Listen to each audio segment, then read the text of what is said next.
Hello दोस्तों, welcome to ICM channel. आज हमसे डिस्कस करने वाले हैं दो स्टॉक के बारे में। पहला यहाँ पे है आपका लक्ष्मी ऑर्गेनिक और दूसरा है आपका IEX। अब देखो यहाँ पे मैंने जो है कल भी लक्ष्मी ऑर्गेनिक के बारे में डिस्कस किया था और आप लोगों ने जो ढेर सारा प्यार दिखाया, लेकिन आज हम लोग यहाँ पे इस वीडियो में क्या डिस्कस करने वाले हैं। देखो, सबसे पहले कल जो मैंने आपको बताया था कि ये सपोर्ट के बहुत ज़्यादा यहाँ पे करीब है और आज वही सपोर्ट यहाँ पे आपको ब्रेकआउट हो चुका है। तो इसका नीचे का और एक सपोर्ट जो बन रहा है वो हम लोग यहाँ पे जानेंगे।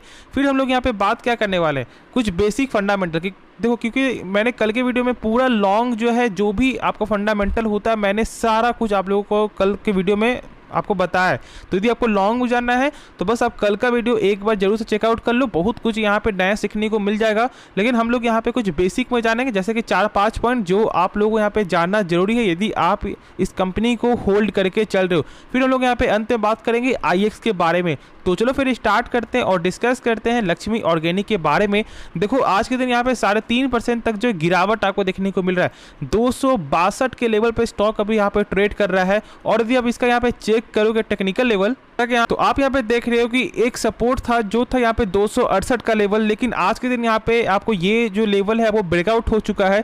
तो जो इसका एक नीचे का जो सपोर्ट जो बन रहा था ना, वो यहाँ पे आपका 221 का लेवल है। अब देखो, इस लेवल को आपको बिल्कुल भी यहाँ पे इग्नोर नहीं करना है। ये एक स्ट्रॉन्ग सपोर्ट है। यदि इससे स्टॉक आपको नीचे जाता है तो फिर और ज़्यादा भी यहाँ पे डाउन का लेवल आपको दिखा सकता है। लेकिन जहाँ तक ऐसा मेरा मानना है, इतना ज़्यादा यहाँ पे स्टॉक जो गिरावट आपको देखने को नहीं मिलेगा। तो आप यहाँ पे निश्चिंत होकर होल्ड करके चलो। बाकी जो शॉर्ट टर्म के लिए तो आपको यहाँ वेट करना चाहिए। आपको क्या करना चाहिए, देखो, सबसे पहले वेट करो और उसके बाद यदि बाई करने के लिए सोच रहे हो ना, तो जो यदि इसका लेवल आपको फिर से 268 के ऊपर जाए तो फिर आप यहाँ पे ट्रेड कर सकते हो। अब इसका कुछ बेसिक यहाँ पे जो फंडामेंटल देख लो। तो पहले देखो यहाँ पे डेट टू इक्विटी कितना, यहाँ पे 0.29%, ठीक है, ऑलमोस्ट। तो यहाँ पे ये जो 1 से कम होना चाहिए। अब यहाँ पे एक चीज़ जान लो कि देखो, ये जो कर्ज जो है ना 1 से तो कम है, लेकिन एक चीज़ चेक करना और ज़्यादा यहाँ पे जरूरी है, जो है आपका इंटरेस्ट कवरेज रेशियो। अब ये क्या होता है, देखो यहाँ पे इसका मतलब है कि आपको यदि कंपनी 100 रुपया कर्ज ले रहा है तो इसका कितना गुना कंपनी का सेल हो रहा है। तो यहाँ पे कितना है आपका 16 टाइम, यानी कि यदि कंपनी जो है 100 रुपया यहाँ पे जो कर्ज ले रहा है ना, तो कंपनी का सेल आपका हो रहा है 1600 रुपया।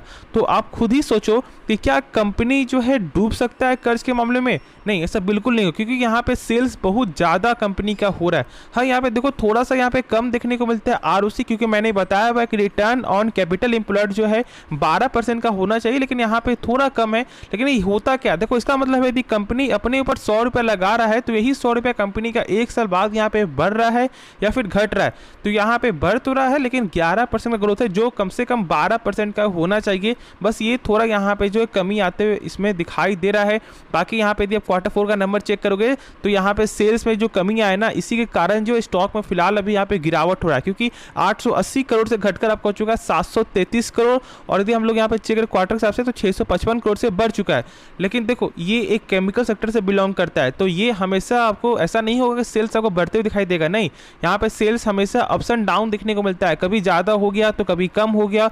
तो इस चीज़ को आपको यहाँ पे समझना है, ना कि यहाँ पे आपको जो है प्रेशर लेना है कि नहीं यार ये कंपनी सही नहीं है, ये कंपनी पैसा डुबा देगा। ऐसा मेरे हिसाब से बिल्कुल भी मुझे ऐसा नहीं लगता है। तो निश्चिंत होकर होल्ड करके चलो। बाकी जो आपका राय है आप कमेंट में जरूर से बताना। फिर देखो प्रॉफिट में, तो प्रॉफिट भी आपका जो है गिरावट देखने को मिला और यही सब मेन कारण की वजह से स्टॉक इतना ज़्यादा यहाँ पे आज गिरावट देखने को मिला है। लेकिन बस समझना आपको ये है कि कंपनी खराब नहीं है, बस यहाँ पे अभी ज़्यादा प्रेशर है सेल्स के कारण। फिर देखो यहाँ पे बुक वैल्यू तो यहाँ पे 53 का। अब ये क्या होता है, देखो इसका मतलब है यदि कंपनी डूब रही है तो 1 शेयर के बदले कंपनी आपको कितना रुपया पे कर सकता है। तो यहाँ पे मिलेगा आपको 53 रुपया, यानी कि आपका बाइंग लेवल यहाँ पे 300 हो, इससे कोई फर्क नहीं पड़ता, मिलेगा यहाँ पे आपको 53 रुपया पर शेयर। लेकिन इसे चेक करने का क्या तरीका होता है, जो फिलहाल करंट मार्केट प्राइस है उससे कम 10% से ऊपर होना चाहिए। और यदि हम लोग यहाँ पे चेक करें ना, तो यहाँ पे 20% से तक देखने को मिलता है। तो यहाँ पे आप खुद ही सोच लो कि कंपनी का बुक वैल्यू में कोई भी खराबी नहीं है। तो ऐसे यहाँ पे चेक करना है, ना कि बस यहाँ पे आप ऐसे समझ लो कि यार बहुत कम है यानी कि कंपनी खराब है, ऐसा बिल्कुल भी नहीं है। तो चलो इसके बारे में सही से आपको समझ में आ गया होगा। तो हम लोग यहाँ पे नेक्स्ट स्टॉक के बारे में डिस्कस करते हैं। तो स्टॉक का नाम है IEX। अब देखो, आज के दिन यहाँ पे भी आपको जो ऑलमोस्ट 1.5% से ज़्यादा जो गिरावट आपको देखने को मिला, लेकिन फिर से यहाँ पे आपका करेक्ट होता है और यहाँ पे ऑलमोस्ट 1.39% जो है आपको गिरावट में ही देखने को मिल रहा है। देखो इसका लेवल यहाँ पे 156 पे आपको फिर से आ चुका है, जहाँ पर स्टॉक आपको 160 के प्लस जाते हुए दिखाई दिया, फिर से यहाँ पे आपको करेक्ट हो रहा है। लेकिन एक चीज़ यहाँ पे आपको जरूर से ध्यान देना है कि इसका जो स्ट्रॉन्ग सपोर्ट है ना वो यहाँ पे 150, जब तक ये स्टॉक 150 के ऊपर है तब तक दिक्कत वाली कोई भी बात नहीं है। फिर से यहाँ पे ऐसा चांस हो सकता है कि 160 165 तक स्टॉक जाते हुए दिखाई दे जाए, तो आपको ज़्यादा यहाँ पे पैनिक नहीं होना है। यदि आप शॉर्ट टर्म के लिए यहाँ पे ट्रेड कर रहे हो तो बस आपको यहाँ पे स्टॉप लॉस मेंटेन करना है और आपको सपोर्ट के बारे में नॉलेज होना चाहिए, जो मैंने आपके साथ यहाँ पे शेयर बहुत सारे वीडियो में कर दिया है। बाकी देखो कंपनी का यदि आप बेसिक फंडामेंटल चेक करोगे ना तो गजब का यहाँ पे आपको फंडामेंटल देखने को मिलता है, तो आपको डर ही खत्म हो जाएगा।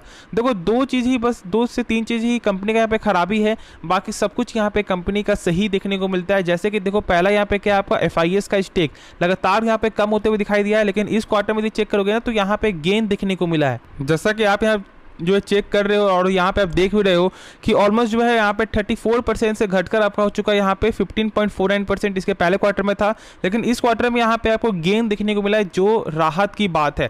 क्योंकि यदि और कम हो जाता ना तो फिर तो स्टॉक का प्राइस यहाँ पे 120 और 130 यहाँ पे आप फिर से जो है समझ लेते, ठीक है, लेकिन यहाँ पे गेन है तो कहीं ना कहीं यहाँ पे सपोर्ट आपको मिल रहा है। बाकी देखो यहाँ पे कंपनी का जो है ना सबसे खास क्या है, यहाँ पे ROC चेक कर लो, यहाँ पे 62% का जो ROC देखने को मिलता है। यानी कि यदि कंपनी अपने ऊपर जो 100 रुपया लगा रहा है ना वही 100 रुपया कंपनी का 1 साल बाद यहाँ पे हो जाता है 162 रुपया, जो एक गजब का नंबर है। क्योंकि मैंने बताया अभी जस्ट ही कि कंपनी का ROC हो या फिर आपका ROE दोनों ही 12% के ऊपर होना चाहिए, और दोनों ही नंबर यहाँ पे 12% क्या 12 का यहाँ पे आप जो ऑलमोस्ट 4 मल्टीप्लाई कर दो उतना ज़्यादा नंबर यहाँ पे देखने को मिलता है। और एक तो 5 से भी यहाँ पे जो ज़्यादा कर लो तो आप खुद ही देख रहे हो कि यहाँ पे ROC और आपका ROE कितना अच्छा नंबर है। अब तो यहाँ पे डेप्ट के मामले में कंपनी का जो ना के बराबर डेप्ट है, और इसी के कारण यहाँ पे जो इंटरेस्ट कवरेज जो रेशियो है वो यहाँ पे 177 टाइम है।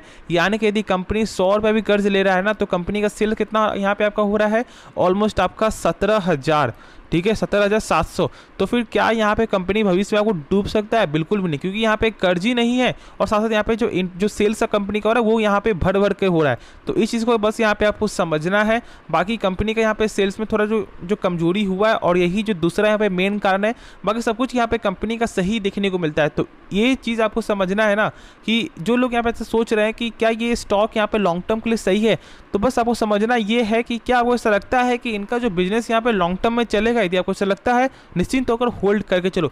बाकी कंपनी के जैसे अभी जो फिलहाल आपको देखने को मिलता है फंडामेंटल के वाइज से, जैसे अभी आपको FIS ने स्टेक जो बढ़ाया ऑलमोस्ट यहाँ पे 2% का, तो ये कहीं ना कहीं हेल्प करेगा और इसके कारण जो है आपको फिलहाल होल्ड करके चलना चाहिए। आपका बैंक लेवल शायद ऐसा हो सकता है कि 250 हो, 300 हो, 200 भी हो, तो अभी आप यहाँ पे होल्ड करके चलो। एवरेज करना है तो देखो यहाँ पे आप 10 से 15% ही पैसा यहाँ लगाकर अभी एवरेज करो, ना कि पूरा पैसा यहाँ पे लगा के एवरेज करो। जैसे बिल्कुल भी अभी काम मत करना, नहीं तो यहाँ पे होल्ड करके भी अभी चल सकते हो। बाकी शॉर्ट टर्म के लिए रिस्क लो, लेकिन 150 का स्टॉप लॉस आपको मेंटेन करना है। तो होप ये वीडियो पसंद आया होगा, क्योंकि इस वीडियो में मेरा आपको मेन पर्पस था IEX के बारे में कि अभी क्या करना सही रहेगा, जो मैंने आपके साथ यहाँ पे शेयर कर दिया है। तो यार इस वीडियो को लाइक करना, इस चैनल को आप जो सब्सक्राइब करना। तो मिलते हैं नेक्स्ट वीडियो में, तो तब तक के लिए धन्यवाद।